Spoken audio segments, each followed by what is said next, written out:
Mr. and Mrs. America on all ships at sea. It's TWITS, and it's brought to you by Frostburg, of course. What are we, week 6?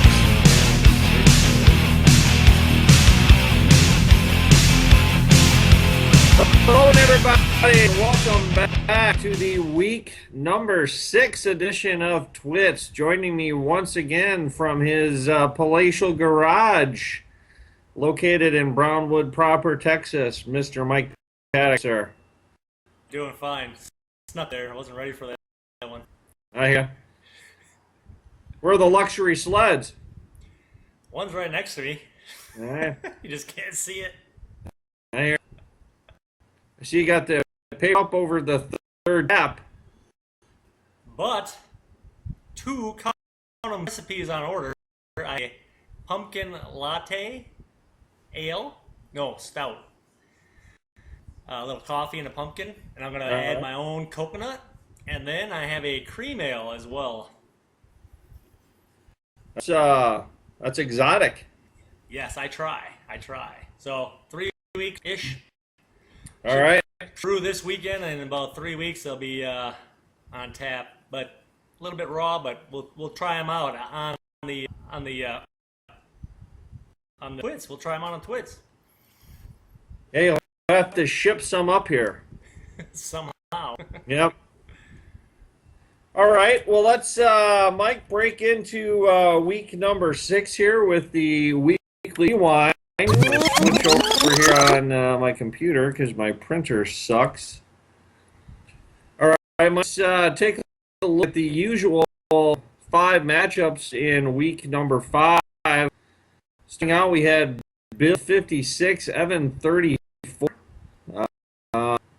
Carson Palmer pacing the way for Bill with 12. We had 47, Jeff 4, Antonio Gates chipping in with 16 for the commish, and Drew Brees with 12 for Mr. Hodson. We had Wayne 63, Mickey 40, defense leading the Mick. That's usually a good sign unless it's Arizona defense a few weeks ago. 69, I believe we have some changing hands here. Thad 24 plays Doug on the right week. His breakout week with 25. And last but not least, 55, Tim 51 in the nail biter of the week. Devonta Freeman 15 to pace Tom, and Tom Brady for Mr. Boncher paces the way with 17. So that was week 5. Mike, what's coming on tap in week number 6? Speaking of on tap, what was that brought to us by? Oh yeah, good call, Mike. We don't want to forget sponsors. Very important part of the show. Mike, we are live thanks to Point Beyond the Pale IPA. I'm not normally Steve and Point, Wisconsin brewery kind of guy, but this was on sale at the old liquor store. It's one of the most strange IPAs I've ever had. If you're looking for a smooth, non-citrus, no real edge, just a nice smooth IPA, this is your one. It says it's made with Galaxy hops.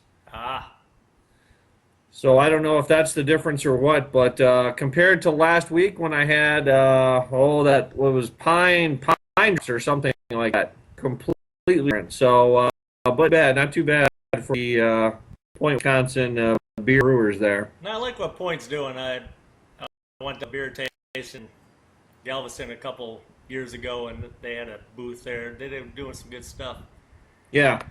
Well, Sondo, this week on tap, brought to you by Oculto, a little Mexican lager blended with beer aged in tequila barrel staves, a little blue agave infused.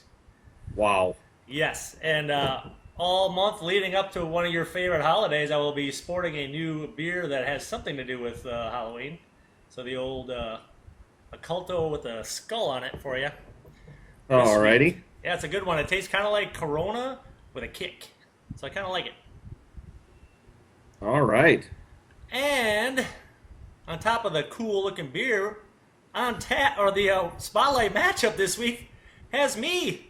The Paints at 3-2 with 237 points going against Tom Brixton Sky 4-1, 300 points. The only matchup with two this week.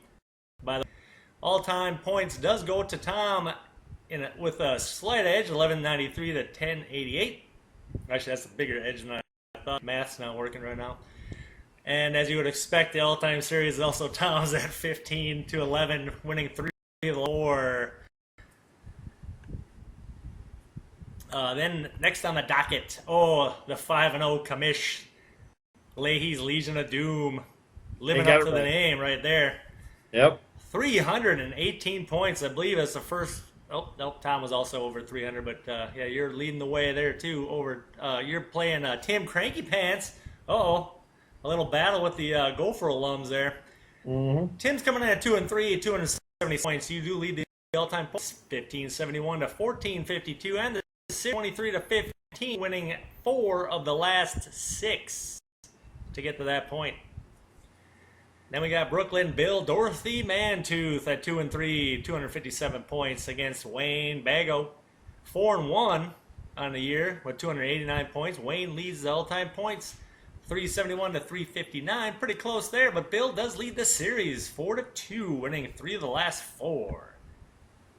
Let's see if Wayne can make any ground up on that one. Yep. Ground up. Evan and the Minnesota Vikings coming in next at 2-3 and 235 points against Greg. Ain't nobody after that at 1-4 this year. Greg's got to get off that schneid. 260 points though, and he leads the all-time points 1645 to Evan's 1476, and the series 25-16, winning 8 of the last 10. Can Evan keep it up this week and keep Greg down? We shall see. And then Thad's Brick Walls got a couple of holes in it, coming in at 0-5 and 215 points. Going against Mickey Crazy Mom. Anybody want a peanut? 3 with 255 points. Mickey leads the all-time points in there, 1550 to 1511. But Thad leads the series 22-20. Mickey did win 4 of the last 5, though, so the streak is in her favor. And that's what's on tap. All right. Let me sift through my papers here, Mikey. Allow myself to introduce myself. You are correct. So no records set in week number 5. So Mike, we'll move right into the segment that's sweeping the nation here. This is What's in the Box, where I take a look at the box scores from last week to hopefully bring out some interesting statistical anomalies from the weekly 5 matchups. Mike, will start with the versus Tom matchup. And the interesting thing to note here, and then Scully would say, I took a look, Tim, in terms of just regular points, non-bonus, he got most of his scoring from there. 12 regular points from his quarterback, defense, and 11, Mike, from his kicker. So what is that, about 35 of his 51 points coming from regular points, just from those 3 kind of team positions, if you will. Sure. How many times, Mike, in SFFL history do you think it's happened where an owner has gotten 12 or more regular points, so non-bonus points, from a quarterback and a defense, and 11 or more from a kicker? Wow, since you had to go down to 11, I would say 4. Ooh, not bad. Cut that in half, Mike. We'll throw the screenshots up here, Mike. We had, and you should remember this, you were involved in this, week 3 of 2013. You'll remember. Yeah, we lost to Thad, 74-41. Mr. Palmer had 15 from Breeze, 14 from Prater, and 12 from Kansas City. And then Thad also in the Wayback Machine, 2012, week 12, 15 from Brady, 11 from New Jersey, and a team from St. Louis.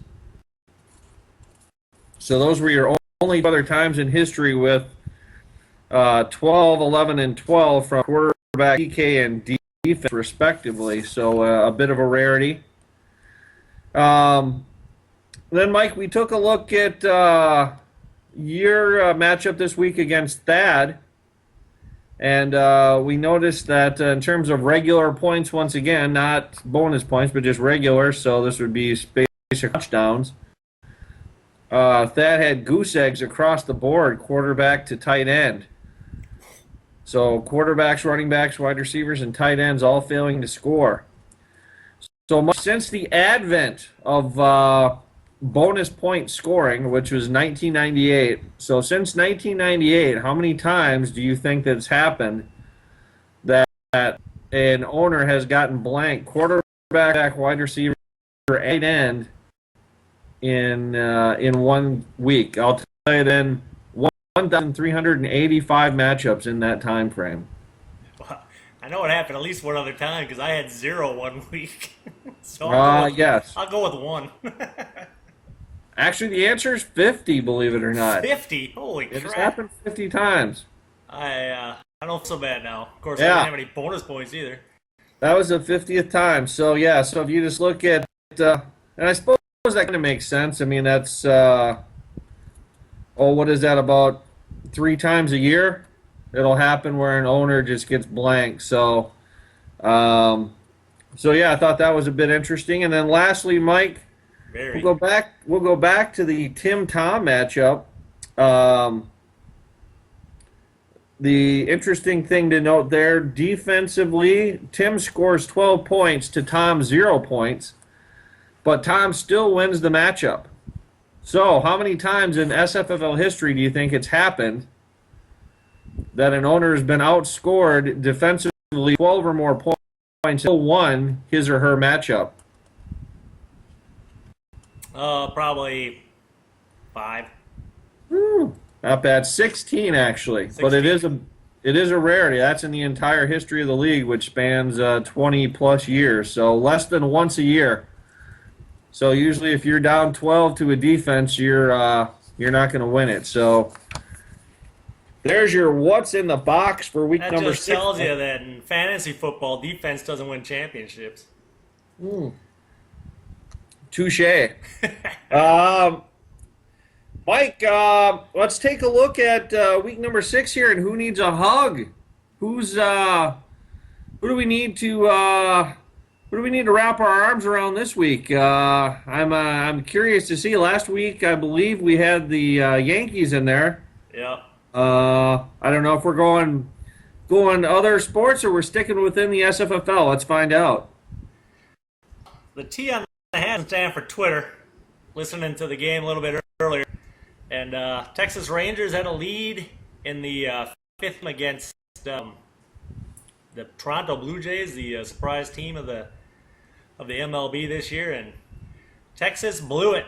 Even Greg Abbott's tweeting can't save the Texas team, so it's one of my adopt teams. I do like the Twins and the Rangers in the AL. Still got the Brewers in the NL, so do see a Texas Ranger or some reasonable facsimile thereof, go ahead and give him a hug. Yeah. I think of a Ranger. Give me who's current Ranger? Well, you got Giovanni Gallardo, you got That's right, Yogo. Yeah. Fields Yes, down there. if I see Yogo at 3M tomorrow, I will definitely give him a hug. All right, Mike, let's move on to Steals and Heels. These are the guys who outperform their projections for the week, Mike, and we'll start off here, if my printing is right, and it probably isn't,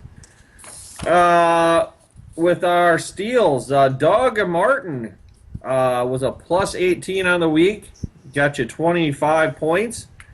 He's your number 1 steal. Number 2 is Thomas Rawls, the undrafted rookie, I believe, out of Central Michigan, getting you 14 points after a .3 projection.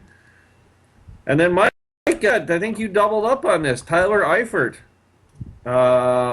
also getting a steal of the week with a plus 11. So, Yeah, you got to start in order to count those points, so that's the only problem. oh, did you not start him? No, I went with Richard Rodgers. Oh, okay. 1 out of 2 though ain't bad. Sure. Also note Antonio Gates plus 11, Andre Johnson plus 11, and one Gary Barnage. You heard me. At plus 10. So those are your steals.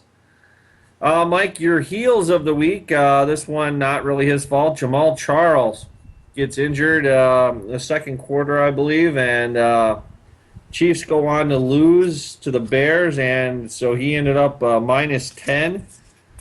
Eddie Lacy, the Green Bay offense, didn't really get on track, and so he was a negative 8. Randall Cobb, negative 7, along those same lines.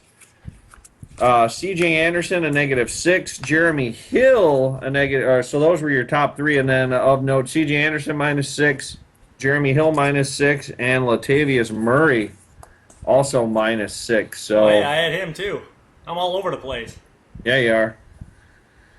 So those were your heels of the week for week number 6, Mike. All right. Well, let me see if I can get back over here to where I need to be. Yes, I can, Mike. We are going to look now at the tertiary favorite segment, Chalk Talk. Chalk Talk on a bit of a roll, 3 in a row. Last week, coining in with the Falcons against the Lions, breezer. This week, Mike, if it ain't broke, don't fix it. Chalk Talk is going back to the well with the Cardinals. They are going into Pittsburgh. Pittsburgh still with Mike Vick for at least one more week at the helm and coming off a short week, having been on the West Coast.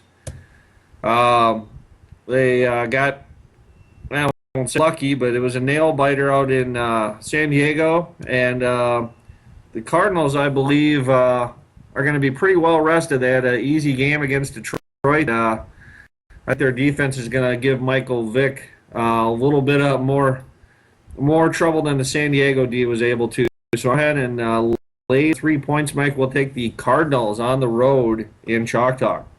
Nice. All right, Mike, dog of the week. Last week, a bit of a stumble, but still batting 500 on the year. We had Jacksonville, but Tampa came up with some tomfoolery and sculled to the spread in that one. So what do we do to get back on track, Mike? Yeah, looking at the lines this week, there weren't any upsets I could quite call, so I took the biggest number on the board, and that leads me back to Lambeau Field for a Sunday afternoon game with the San Diego Chargers, the aforementioned San Diego Chargers coming into town. Phillip Rivers completing 71% of his passes this year, and their offense is ranked second in yardage in the entire NFL. I know the Packers call it luck, call it team. They kind of got lucky picking off Nick Foles a couple times last week when they needed to, but I don't think that's going to happen again. 10 points is quite a lot in this day and age in the NFL, especially for a couple of playoff-bound teams probably. So I'll say I'm going to take San Diego and the points, but go Pack, go. Yeah, worst case scenario there, you're probably looking at the backdoor cover, but even if Green Bay's offense does get on track, certainly San Diego has the firepower to come back and get you a backdoor, even if it's a big lead in the third quarter. So very good pick. All right, Mike, we'll wrap up week number 6 here with Game of the Week. This week we're going to pit ourselves. Oh, by the way, last week I'm not counting because the commish misspoke when we were making our picks. I thought that game was in Seattle last week, the Cincinnati-Seattle game. Oh, it was not? It was not. It was in Cincy, so we're going to scrape that. So we'll start anew here with Game of the Week, and we will take a look at the Giants going to the Link to take on the Eagles. Mike, who do you like in that? Well, if the Eagles are the home team this week, I will take the home team. like the resurgent Eagle offense the last 2 weeks. Chip Kelly's squad's kind of put it together a little bit. New York is, in my mind, got a little bit of a down year. I think that Philadelphia will be able to put in points this week. If you've got Philadelphia players like I do, I'm starting them. What I like. All right, Mike, I'm going to have to go ahead and disagree with you on this one, so this will be a swing game. I like the Giants. They've, under Eli, performed okay in Philadelphia. I think they're a bit of a resurgent bunch. Showed some mettle against the Niners on Sunday night, and quite frankly, I don't trust the Eagles. They are a bit hit and miss on defense. I mean, there are weeks they seem to be okay, and then other weeks they just are can cover anyone. So I know it's going to be a little bit rough. I'm assuming that at least Beckham or Randall makes it back. If both of those guys are out for New York, it's going to be a tough sledding for me to pull this one out. But I'm going to assume at least one plays, and I'm going to go with the Giants in week number 6. So you're saying there's a chance? I'm saying there's a chance. All right, Mikey. Well, that'll wrap up week number 6. If you'd like to catch this episode or any past episodes, head on over to our YouTube channel or log on to vh1classic.com. So until next week, number 7, we'll say goodnight and adios, and we'll see everyone back here better than ever next week. Adios. Adios.